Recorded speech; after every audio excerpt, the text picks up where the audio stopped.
Bonsoir à vous, amateurs d'actualité. Bienvenue sur TVC9. Je suis Yvon Moreau, coordonnateur de l'information chez Témis TV. Voici votre bilan des plus récentes nouvelles. D'abord, sur la scène policière, le 21 mai dernier, les policiers et enquêteurs de la Sûreté du Québec, du poste principal de la MRC de Témiscamingue, en collaboration avec les policiers du service de police de Témiscamingue First Nation, assistés du groupe tactique d'intervention, tout ce beau monde ont effectué une perquisition en matière de stupéfiants dans une résidence sur la rue Oki, dans la communauté de Winoué. La résidente, une femme de 37 ans, a été mise sous état d'arrestation, puis libérée après comparution. Elle devrait revenir à la cour à une date ultérieure pour la suite des procédures judiciaires. C'est grâce à de l'information du public que l'enquête a pu débuter au mois d'avril. L'investigation a permis aux enquêteurs de réaliser à bien cette perquisition et arrestation. Au cours de la fouille, les policiers ont saisi des items illicites qui pourraient mener à des accusations portées contre la suspecte. La Sûreté du Québec rappelle que toute information relative au trafic ou à la production de stupéfiants peut être communiquée en tout temps de façon confidentielle à la centrale de l'information criminelle de la Sûreté du Québec, le 1-800-659-4264. Maintenant, les enquêteurs du poste de la ville de Rouyn-Noranda sollicitent encore une fois, à nouveau donc, l'aide du public concernant la disparition de cet individu, M. Sonny Théberge, dont on est sans nouvelles depuis le 31 mars 2023, donc plus de 2 ans. Depuis ce jour, plusieurs recherches et vérifications ont été effectuées pour tenter de le retrouver. Un poste de commandement mobile et un enquêteur étaient en place mardi le 20 mai dernier sur la rue Bureau, à proximité de l'avenue de la Liberté à Rouyn-Noranda. On voulait rencontrer toute personne disposant d'informations susceptibles d'aider la Sûreté du Québec à localiser l'homme. Monsieur Théberge a 45 ans. Il a été vu pour la dernière fois, donc le 12 mars 2023 à Rouyn-Noranda. Ses proches ont des raisons de craindre pour sa santé et sa sécurité. Il mesure 5 pieds 7, pèse 180 livres, est chauve et a les yeux bleus. Toute personne qui apercevrait Sonny Théberge est priée de communiquer avec la centrale d'urgence 911. Et la Société de l'assurance automobile du Québec a publié son bilan routier au Québec et en Abitibi-Témiscamingue pour 2024. Il y a plus de victimes en 5 ans dans notre région. Il y a eu 16 décès en 2024, ce qui représente une hausse quand même de 12,7% en rapport à la moyenne observée entre 2019 et 2023.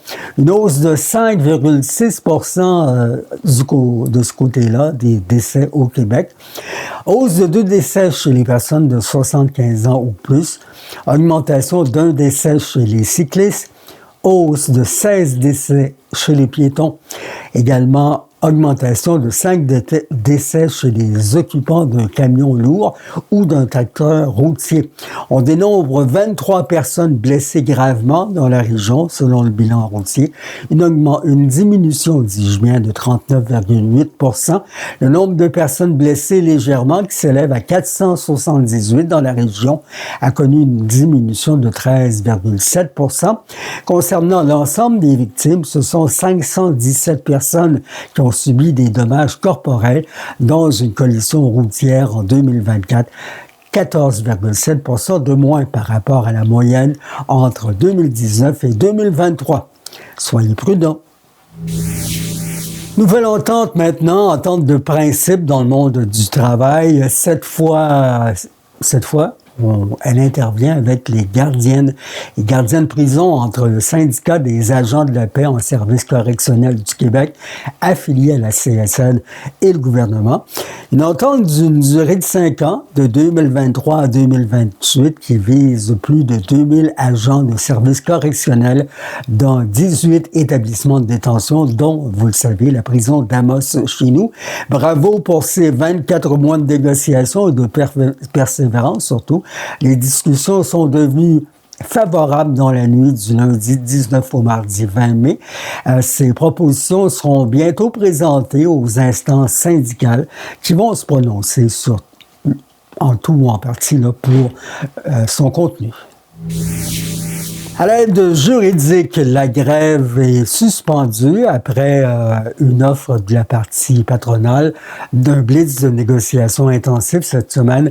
Les 8 syndicats du personnel de soutien de l'aide juridique affiliés à la CSN ont accepté de suspendre leur grève. Selon la présidente du regroupement du personnel de soutien de l'aide juridique, Mme Josée Désilet, des échanges ont eu lieu avec la partie patronale toute l'après-midi vendredi dernier pour trouver une façon d'accélérer le processus de négociation. Si les parties ne parviennent pas à régler quelques enjeux au cours des jours qui viennent, elles sont toujours prêtes à retourner en grève. Le temps des vacances ou des activités sportives, culturelles de plein air ou de fin de semaine approche. Et cette semaine, comme nous l'avons fait mercredi dernier, nous vous invitons à la découverte ou à redécouvrir de petits trésors, 10 endroits à apprécier dans les semaines à venir avec vos amis ou la famille. Avec nous, faites connaissance ou redécouvrez le regroupement Mémoire des chemins d'eau. Il vous invite cordialement à découvrir la programmation de leurs sites patrimoniaux, parcs et attraits touristiques pour connaître les nouveautés de la prochaine saison estivale. Maintenant, soirée de reconnaissance. Mercredi dernier, lors de la séance du Conseil de la MRC de Témiscamingue, 2 moments d'une intensité rare quand même, porteurs d'émotions profondes, ont uni les élus, les partenaires et la population dans un même élan de reconnaissance et de solidarité. Alors que les hommages ont été rendus à M. Paul-Émile Barbeau et Claire Bolduc, la médaille régionale a été remise à cet homme de cœur. C'est dans une atmosphère chargée d'émotions et d'admiration que la préfète Claire Bolduc et le conseil ont enfin pu remettre la médaille régionale de la conférence des préfets de l'Abitibi-Témiscamingue à M. Paul-Émile Barbeau en présence de ses pairs. Cette reconnaissance, la plus haute de la région, célèbre le parcours exceptionnel d'un homme qui a consacré sa vie à soigner, à innover et à bâtir le Témiscamingue. Médecin de campagne, pionnier de la télémédecine, fondateur de la coop santé Témiscavie et de Mission Tournesol, mentor infatigable et bâtisseur communautaire, M. Barbeau a touché des milliers de vies. Sa générosité, son humanité et sa vision ont inspiré à toute la région et la salle émue. Elle lui a rendu un hommage vibrant et sincère. Et la préfète Claire Bolduc a tenu à souligner l'apport exceptionnel de M. Barbeau. Elle a déclaré que M. Barbeau est l'exemple parfait de l'accueil et de l'enracinement au Témiscamingue, lui qui est arrivé de sa région natale dans les Laurentides et qui a su s'intégrer, s'impliquer et devenir un pilier de notre communauté. Son parcours qui prouverait, selon les gens présents, qu'on peut venir de loin et laisser une empreinte indélébile ici par son humanité, son engagement et sa passion. Un homme inspirant, un modèle pour tous ceux et celles qui choisissent de s'ancrer dans notre milieu. Et au fil de cette même soirée, la préfète, Mme Claire Bolduc, a pris la parole, la voix nouée par l'émotion, annonçant qu'elle ne solliciterait pas de 3e mandat. Ce choix, mûri au fil des derniers mois et guidé par le désir de profiter davantage de la vie, voyager, chérir des moments précieux auprès de ses enfants et petits-enfants. Son message, empreint de tendresse et de vérité, a touché l'Assemblée. Paul-Émile Barbeau, vous vous êtes fait désirer par votre médaille, vous là? On se fait désirer, des fois sans vraiment le vouloir. C'était un concours de circonstances, disons. Médaille de la région pour Paul-Émile Barbeau. Qu'est-ce que ça fait au fond du cœur, ça? Comme je l'ai dit quand j'ai reçu la médaille cette semaine, de prétendre que ça stimule pas l'orgueil, ce serait un mensonge éhonté. Mais ce qui est intéressant, c'est l'introspection que ça amène de gagner quelque chose comme ça. Parce que ça fait réaliser que il y a une suite, une kyrielle de projets, mais il y a un paquet de gens qui ont travaillé dans l'ombre, avec du professionnalisme, avec du dévouement, pour en arriver à fabriquer ces succès-là. Puis on se sent un petit peu gêné à juste titre de voir que c'est les gens qui ont travaillé dans l'ombre qui font que la lumière jaillit sur moi. J'ai beaucoup de reconnaissance pour tous ces gens-là avec lesquels j'ai travaillé puis que j'ai beaucoup apprécié au cours de ma vie. Puis j'ai pas encore fini. Je pense que j'ai encore des choses à réaliser et je continue avec l'espoir d'avoir d'autres succès. Avec l'espoir aussi que les gens soient avec vous pour continuer ce que vous avez entrepris, c'est important? Oui, c'est essentiel. On peut pas... le vieil adage qui dit seul ça va plus vite, mais en gang on va plus loin, c'est très vrai.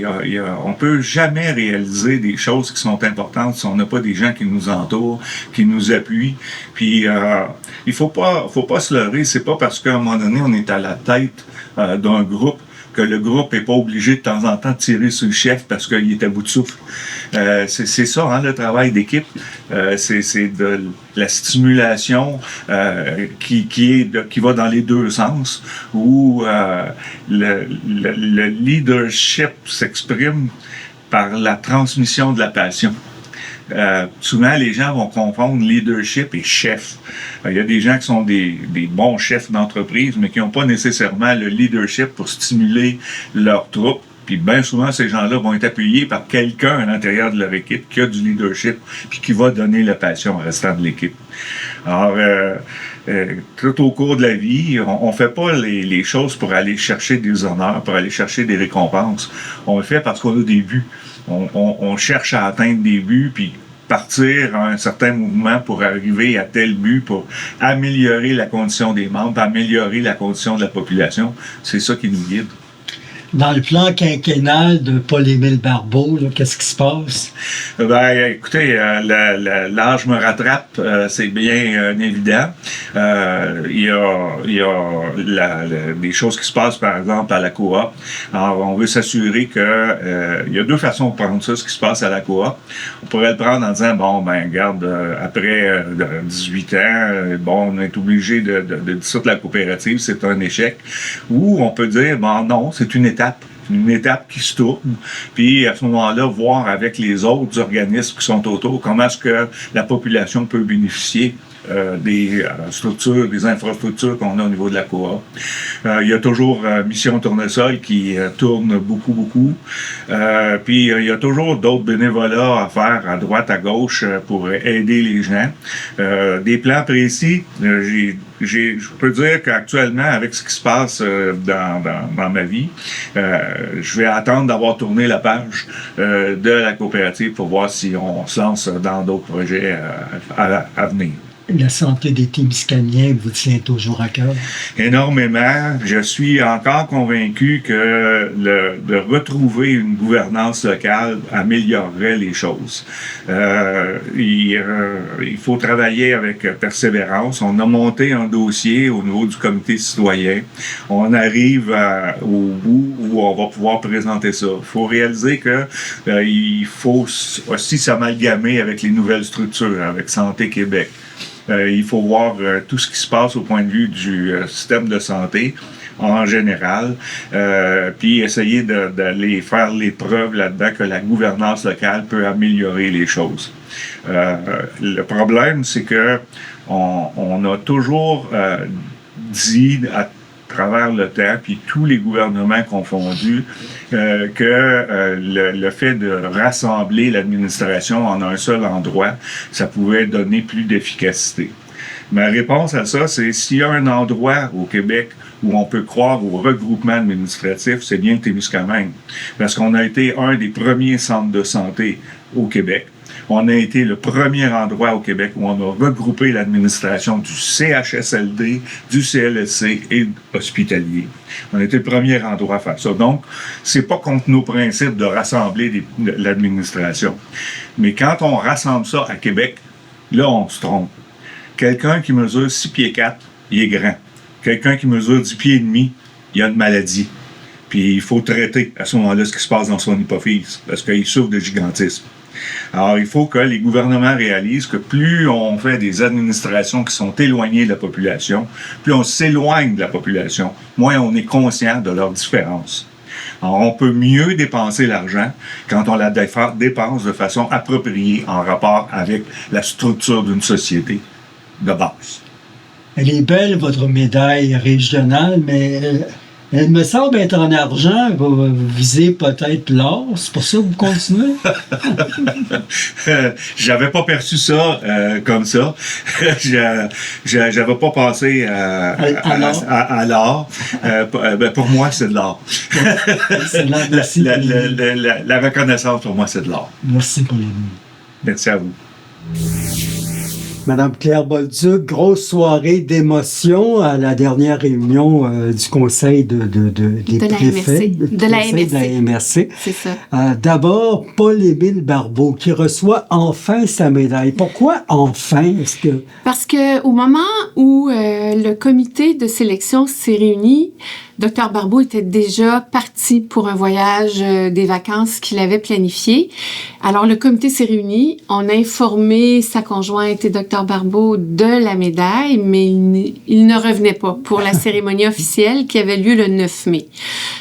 Lors de leur retour, on les a invités à participer à la rencontre du conseil pour officialiser et remettre officiellement la médaille régionale de la conférence des préfets à Paul-Émile Barbeau, pour l'ensemble de sa carrière, de ses implications, tant pour le Témiscamingue, pour l'Abitibi-Témiscamingue que pour le Québec, particulièrement le Québec rural, pour le développement de la médecine et des services à la population, qu'il a initié et qu'il a soutenu tout au long de sa carrière. Parce que c'est évidemment une reconnaissance. Puis encore aujourd'hui, il a de la misère à quitter l'implication. Disons que la piqûre du Témiscamingue est très forte et il est toujours dédié à des causes, notamment auprès du comité citoyen pour des soins de santé durable au Témiscamingue, dont il est le porte-parole. Il est toujours très actif également dans toutes les mobilisations citoyennes qui ont un impact sur la qualité de vie des citoyens du Témiscamingue. Et il y avait une autre étape très émotive, elle vous implique celle-là, puisque vous avez pris la décision de ne pas solliciter de troisième mandat à la préfecture. Et vous ne me connaissez pas beaucoup, Mme Bolduc, mais moi, il y a des choses dans les vies que je n'accepte pas. Ah bon?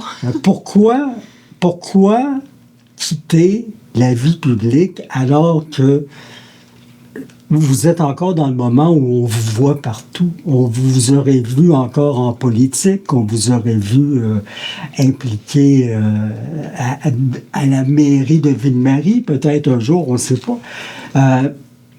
Pourquoi quitter? Vous n'avez pas l'âge de la retraite? Ah, absolument, c'est dépassé même l'âge de la retraite. Oui? J'ai 67 ans. Dans le contexte, ça fait 30 ans que je suis très impliquée et engagée dans plusieurs causes citoyennes. D'abord comme présidente de l'Ordre des agronomes du Québec, à l'époque des cochons sur la vin, de la crise porcine et de l'émergence des OGM. Moi, j'étais présidente d'un ordre professionnel dont le mandat est d'assurer la protection du public à travers les services professionnels agronomiques. C'était extrêmement exigeant. Le bureau de l'Ordre des agronomes est à Montréal. J'ai été par la suite impliquée auprès de Solidarité rurale du Québec, dont les bureaux étaient à Nicolet. Cette implication-là, au départ, je me disais, je vais aller défendre les communautés rurales. Je me suis aperçue qu'on ne défend pas les communautés rurales. Elles ont une vitalité propre et elles l'assument pleinement. Mais il faut porter leur voix parce qu'elles sont petites et elles sont peu entendues. Il faut conjuguer les voix des communautés rurales pour qu'elles soient entendues. Les communautés rurales, ça fait partie de ce qu'est le Témiscamingue. C'est essentiellement une MRC de communautés rurales. C'est 47 MRC au Québec qui sont essentiellement rurales. J'ai eu un plaisir fou à toutes les découvrir, à les parcourir, à vivre à leur rythme. Et leur rythme est très différent. Elles sont toutes différentes et elles ont le droit d'être prospères à même les différences qui les caractérisent. Alors, j'ai eu un beau passage là. La tournée Faut qu'on se parle, ça a été intense, ça a été agréable, ça a été des découvertes également. Et depuis 2017, je suis préfète. 30 ans de vie où j'ai donné, j'ai construit. Il y a des règlements en agronomie, en agriculture, des règlements environnementaux qui sont le fait des batailles que j'ai menées à l'Ordre des agronomes. Il y a des lois qui sont le fait des travaux qu'on a menés à Solidarité rurale du Québec. Il y avait une construction à faire ici au niveau de la MRC et je m'y suis attardée. Alors, après 30 ans, je vais me consacrer à ma famille, à mon conjoint, à mes petits-enfants, que j'aime de tout mon cœur. D'accord. Je n'ai pas de permission à vous donner, mais je peux retirer mon déni. Ah, merci beaucoup. Merci beaucoup. Non, mais c'est parce qu'il y a des gens comme ça qui bon, on n'étudie pas tous l'implication précédente, mais qui s'en vont, puis on se dit, ben voyons. Pourquoi? Que va faire notre région? Il y a certainement de la relève qui va venir. La nature a horreur du vide. Alors, il y aura certainement de la relève. Il y en a qui s'annoncent déjà. Tout à fait. Le maire de Ville-Marie a annoncé ses intentions et je pense que des personnes de qualité seront intéressées par la fonction. Ce que je souhaite qu'ils se poursuivent dans ce qui a été mis en place, c'est d'assurer la cohésion qu'on a construit au fil des 8 dernières années. Le Témiscamingue était connu et reconnu pour ses chicanes de clochers.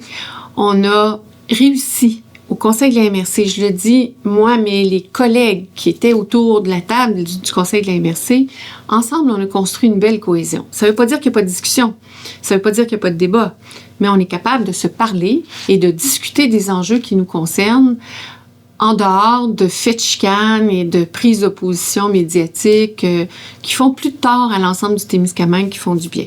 On a des bonnes discussions, on est capable de se parler, mais on est capable d'agir en cohésion et c'est ce qu'on a démontré au fil des ans. C'est profitable pour tout le Témiscamingue. L'autre élément qu'on a mis en place, c'est une atmosphère de développement. Et ça, c'est important. On a eu la chance de négocier moi, j'y étais avec la Fédération québécoise des municipalités. On a eu la chance de négocier des budgets pour le fonctionnement du monde municipal, le Fonds Région Ruralité notamment. Mais aussi le pourcentage, le retour de 1% de la croissance du point de TVQ pour le milieu municipal. On a eu la chance de créer des nouveaux revenus pour le monde municipal et pour la MRC. Et on a été capable, avec la MRC, le conseil de la MRC, de déterminer qu'on ne divisait pas la grosse tarte en tout plein de petits morceaux, mais qu'on allait orienter des gros morceaux de cette tarte-là, qu'on a tous ensemble, vers des projets constructifs pour le territoire, la promotion du territoire, faire de la promotion dans les grands médias, être capable de se positionner comme destination touristique, mais aussi comme milieu attractif pour venir vivre. C'est là où on vit le Témiscamingue. Des promotions comme, par exemple, le Raid Témiscamingue, des activités et des investissements comme on le fait pour le logement, pour de la recherche en agriculture, pour les grandes cultures biologiques. Ce sont des investissements majeurs de plusieurs centaines de milliers de dollars qu'on a pu accorder à des projets qui permettent de construire le Témiscamingue, de se propulser. Pour ces raisons-là, je pense qu'on a très bien travaillé et ça, ce sont des choses qui sont en place. J'espère que la suite des choses continuera sur ces lancers-là. C'est bénéfique pour les municipalités, c'est bénéfique pour l'ensemble du Témiscamingue. Le sentiment du devoir accompli? Totalement. Totalement. Pour nos grands projets, Onimiki, par exemple, on a mené Onimiki au point le plus loin où le monde municipal peut le mener. On ne peut pas faire un projet, mais on a construit la société en commandite, on a mandaté la société en commandite de construire le meilleur projet possible en consultant la population. on est allé le plus loin possible où on pouvait aller avec Onimiki comme milieu municipal. Et on espère que la société en commandite saura mener à terme ce projet-là. On est allé loin dans des projets qui nous concernaient, qui nous appartenaient. On est allé dans une cohésion de collectivité, de communauté. On a appuyé le projet de piscine qui est à Ville-Marie. L'étude qu'on avait mandatée, la firme qu'on avait mandatée pour réaliser l'étude, l'Escabeau, a bien confirmé que Ville-Marie est l'endroit où on doit retrouver ce type d'équipement-là. On est aussi très concerné par tous les enjeux que rencontrent nos municipalités et l'offre de services que la MRC peut ajouter, la co-construction de partage de services et de ressources sous l'impulsion des directions générales et des maires, mais avec la MRC joue le rôle de facilitateur. Absolument. Je suis très, très contente du chemin parcouru. Je pense qu'on a un territoire riche de son monde, riche de tous ses paysages.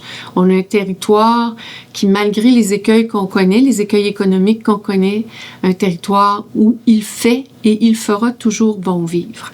Alors, oui, je suis contente du chemin parcouru. Heureux de vous y avoir croisé, Mme Bolduc. Merci beaucoup. Merci. Et les nouvelles vont vite. Martin Lefebvre, maire de Ville-Marie depuis 3 ans et demi et conseiller municipal lors de son premier mandat, qui annonce qu'il veut déposer sa candidature au poste de préfet de la MRC de Témiscamingue. On lève, tiens, Mme Bolduc, fort de son expérience en tant qu'élu municipal et de son engagement dans le domaine de l'éducation depuis 4 secteurs du Témiscamingue. M. Martin Lefebvre se dit prêt à mettre ses compétences au service du territoire. Au cours des dernières années, il a activement participé à de nombreux comités de la MRC de Témiscamingue, notamment ceux liés au développement économique, au logement ainsi qu'au transport adapté et collectif. Il siège également au conseil d'administration de la Société de développement du Témiscamingue. Par son implication, il a démontré son dévouement et son engagement envers le développement social et économique de la région. En tant que candidat, 5 priorités parmi de nombreux dossiers lui tiennent à cœur. Participer activement au développement social et économique, s'investir dans la révision du schéma d'aménagement, s'impliquer dans le plan climat du Témiscamingue, collaborer avec la municipalité régionale de Comté pour améliorer l'offre de logement sur le territoire, puis enfin soutenir les municipalités dans le regroupement de services pour accroître l'efficience et réaliser des économies. Maintenant, jason industrie et réconciliation, alors que Vior et le conseil de bande de Winoway acceptent de faire des affaires avec la relance de la mine Belle-Terre. Vior Inc. annonce qu'elle a conclu une entente d'exploration avec la Première Nation Anishinaabe de Longue-Pointe, la LPFN, pour le projet Aurifère Belle-Terre.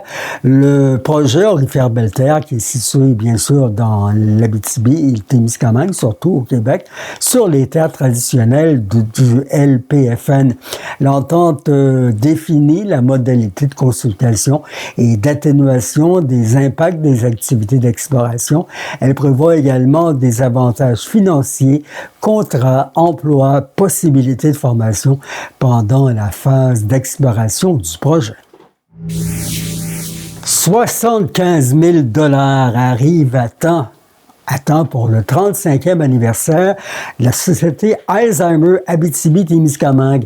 Le ministre du Travail, ministre responsable de la région de l'Abitibi-Témiscamingue et du Nord du Québec, Jean Boulet, souligne l'attribution par la ministre responsable de la Solidarité sociale et de l'Action communautaire, Chantal Rouleau, de 75 000 $ à la Société Alzheimer de l'Abitibi-Témiscamingue pour lui permettre de développer des pratiques d'évaluation, de formation et de diffusion des connaissances. Grâce à cet investissement, la Société Alzheimer régionale va structurer ses services afin d'assurer leur pérennité et leur pertinence. Ainsi, les services offerts évolueront et doivent s'ajuster selon la demande des utilisateurs. Une marche qui a lieu et avait lieu ce dimanche pour amasser des fonds pour soutenir ceux qui souffrent de troubles neurocognitifs ainsi que leurs proches aidants en Abitibi-Témiscamingue. Les préjugés et les discriminations sont toujours bien présentes et même malgré 50 ans de travaux, d'attente, 50 ans plus tard dans les milieux de travail pour les gens différents.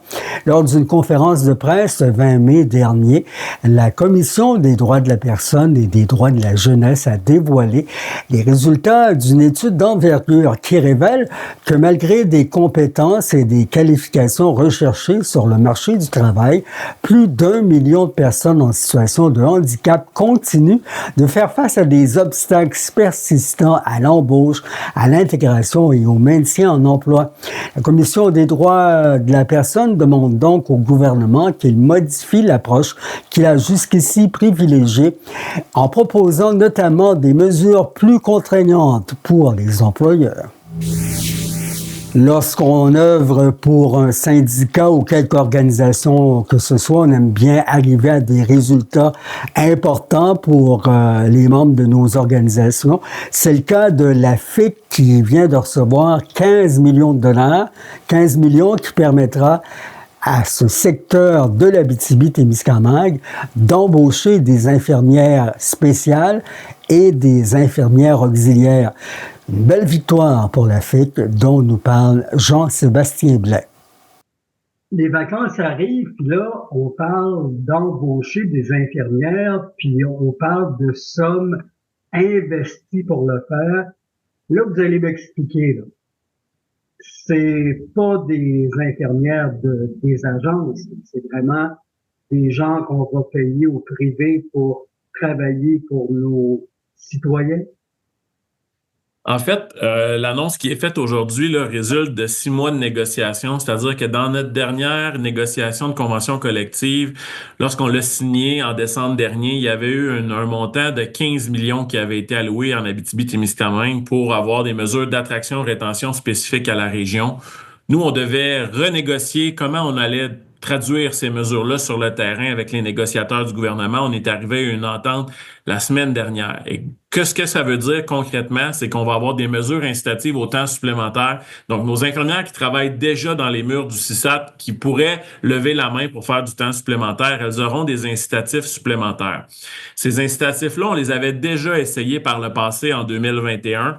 Et on avait eu, pour une période estivale, l'ajout de 3000 quarts de travail qui avait été fait de plus par les infirmières, justement avec ces incitatifs-là. C'est comme si on venait d'injecter 25 infirmières à temps complet dans le réseau en Abitibi-Témiscamingue, à cause que lorsqu'on met des mesures incitatives comme ça au temps supplémentaire, c'est sûr et certain que les gens lèvent davantage la main. Ça, c'est un des premiers aspects. Le deuxième aspect, c'est qu'on va aller recruter au niveau des retraités réembauchés. On en a plusieurs, plus d'une centaine en ce moment, des infirmières qui sont réembauchées de la retraite, qui travaillent dans certains secteurs et services. Là, on veut donner des incitatifs afin justement qu'elles travaillent peut-être dans des secteurs qui sont plus critiques, qu'elles viennent apporter leur expertise. Donc, selon le nombre d'heures qu'elles feront, elles auront des incitatifs aussi importants. Donc, c'est de la main-d'œuvre justement qui est déjà formée, qui travaille en Abitibi-Témiscamingue, qui va nous aider. Et une des mesures aussi concrètes qui risque d'aider le Témiscamingue, c'est de se créer une certaine mobilité régionale. C'est-à-dire, on a entendu beaucoup parler, le ministre de la Santé, Christian Dubé, de ces fameuses équipes volantes là, qui devaient venir nous aider en région. Finalement, elles sont très peu nombreuses, très peu volontaires. On s'est dit, pourquoi est-ce qu'on reprendrait pas cette idée-là et qu'on l'appliquerait pas au sein même de notre région? On remarque dans les dernières années une tendance que peu importe les gens qu'on recrute, soit les gens de la région ou les gens de l'international, ils ont en forte majorité tendance à s'installer à Rouyn-Noranda. Mais maintenant, nos besoins ne sont pas uniquement à Rouyn-Noranda. On a des besoins à la grandeur de la région. Si demain matin, on obligeait ces gens-là à s'installer dans une MRC, peut-être qu'elles ne feraient pas le choix de rester en région. Là, ce qu'on leur dit, c'est que vous allez pouvoir vous installer dans la MRC que vous voulez. Et si de manière volontaire, vous acceptez d'aller aider dans une autre MRC, on va vous donner des incitatifs importants pour le faire. Donc, quelqu'un pourrait avoir un poste à Rouyn-Noranda et durant l'année, être prête à aller donner 3-4 mois au Témiscamingue pour aller aider quand il y a des problèmes avec les urgences, avec les CHSLD, avec nos unités d'obstétrique dont on a tant entendu parler. C'est quelque chose qui existait déjà, Mais sans incitatif, il faut comprendre que les gens finissent rapidement par se fatiguer de ne pas être à la maison. Avec des incitatifs, c'est un peu plus intéressant. Donc, on est venu se créer cette mobilité régionale-là. Donc, pour nous, on pense que ces sommes-là vont faire une différence à court terme, mais c'est sûr et certain que ça ne règle pas toute la problématique de main-d'œuvre en Abitibi-Témiscamingue. Mais quand même, ça permettra de passer un bel été, d'être moins inquiet qu'il manque de personnel. Parce que s'il manque de personnel, on voit ce que ça fait. Hein? C'est les départements qui ferment et évidemment, ça fait craindre pour le système de santé régional. C'est sûr et certain que ça crée beaucoup d'inquiétudes chez la population, puis on les comprend. Puis l'objectif de cette entente-là, c'était d'améliorer les conditions de travail de nos professionnels en soins, puis deux, s'assurer du maintien des services à la grandeur du territoire, d'où le pourquoi cette négociation-là a été faite en ce sens-là. Ce qui est aussi très intéressant, c'est que là, on le sait que d'ici à l'année prochaine, on devra se sevrer complètement de la main-d'œuvre indépendante. On a déjà fait un petit pas vers l'avant, mais ce qu'il faut savoir, c'est qu'il en reste plus d'une centaine d'infirmières qui proviennent justement du privé, qui travaillent au sein même des murs du CISAP. Nous, ce qu'on veut, c'est les convaincre de s'installer en région et dans cette entente-là, il va y avoir des incitatifs de 30 000 $ à l'installation. Donc, si vous êtes une infirmière qui décide de traverser le parc La Vérandrie, venir vous installer pour 3 ans en région, ça va vous donner un forfait de 30 000 $. Donc, on veut inciter les gens à venir en région parce que le fly-in, fly-out, on pense pas que c'est la solution à long terme pour offrir des soins et des services à la population. On a besoin de gens qui s'installent ici, qui font vivre l'économie d'ici, puis des gens, justement, sur qui on va pouvoir compter. Puis par les années passées, souvent, on vivait des ruptures de services durant les périodes estivales parce qu'on n'a pas de contrôle sur les vacances des gens qui viennent du privé. Ils s'en vont et viennent comme elles le veulent. Nous, ce qu'on veut, c'est les intégrer dans le réseau public, d'en faire des bons citoyens de l'Abitibi-Témiscamingue, justement, puis venir chercher une certaine stabilité chez notre personnel aussi. On est sympathique et on est accueillant.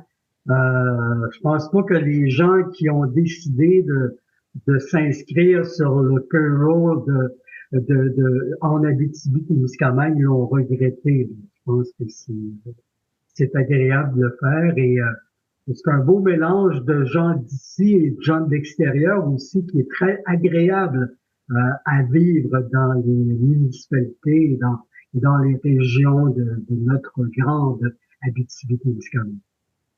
Oui, définitivement. Puis même, on veut favoriser un parcours scolaire pour ces gens-là. C'est-à-dire que dans cette entente-là, on a aussi prévu des mesures incitatives pour les gens qui voudraient continuer leur formation dans les murs du CISAT. Je m'explique. En Abitibi-Témiscamingue, oui, on vit une pénurie d'infirmières, mais c'est pas moi qui va vous expliquer qu'on vit aussi une pénurie de médecins de famille. Comment c'est compliqué de réussir à avoir un rendez-vous?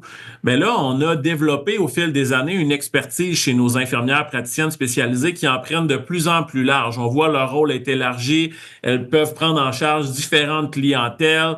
C'est très bien, mais il en manque cruellement en Abitibi-Témiscamingue aussi. Donc, oui, il y avait déjà des bourses qui existaient au niveau du ministère pour inciter les gens à s'inscrire, mais passer d'un salaire d'infirmière clinicienne avoir une bourse de 30 000 $ par année pour aller faire son cours pendant 2 ans et demi, ça pouvait refroidir certaines personnes avec le coût de la vie. Maintenant, ce qu'on dit, c'est qu'on va bonifier ces bourses-là. On va ajouter un 10 000 $ supplémentaire pour dire vraiment, on a besoin de vous. On a besoin que vous continuez votre cheminement. Vous avez de l'intérêt à faire ça. On a besoin d'IPS en région parce qu'on manque de médecins. On manque d'infirmières aussi.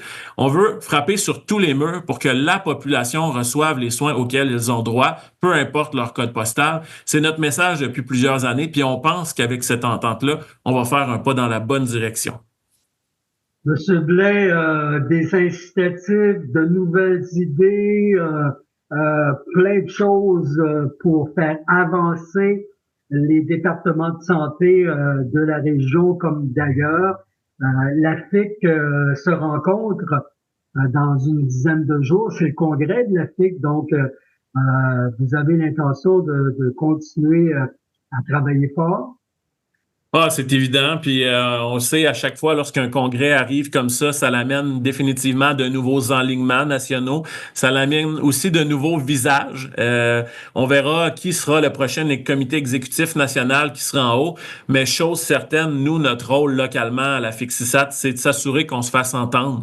Que notre région, même si elle pèse pas énormément en termes de poids de membership, on est 1600 membres sur 85 000 au Québec, ben on veut se faire entendre d'entente. Puis je pense qu'on l'a réussi parce que vous l'avez vu lors des 2 dernières négociations, on a réussi à aller chercher des incitatifs particuliers à la région.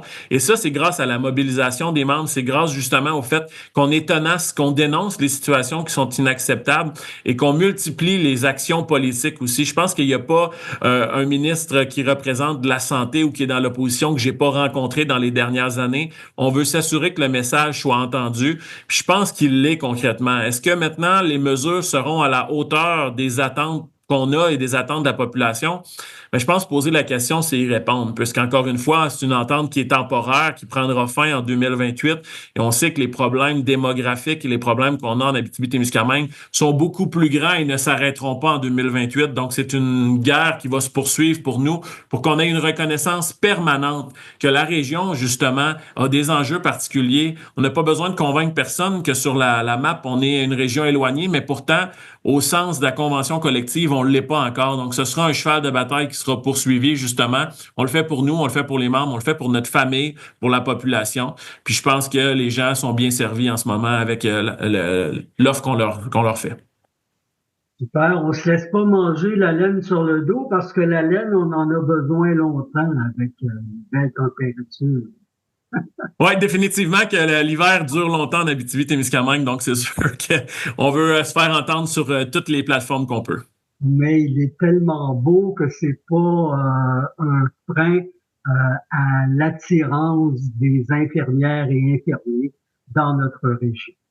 Monsieur Blais, merci beaucoup d'avoir pris du temps pour nous parler. Passez un bel été et à tous les infirmiers et infirmières qui s'en viennent, bienvenue et merci d'être là. Merci beaucoup à vous, M. Moreau. Bonne fin de journée. Ben voilà qui termine notre bulletin de la semaine. Il était temps parce que je me mets à bégayer. Il y a des jours comme ça. Merci d'avoir été là, mesdames, messieurs, et merci de nous revenir une fois de plus la semaine prochaine pour bien vous informer au Témiscamingue.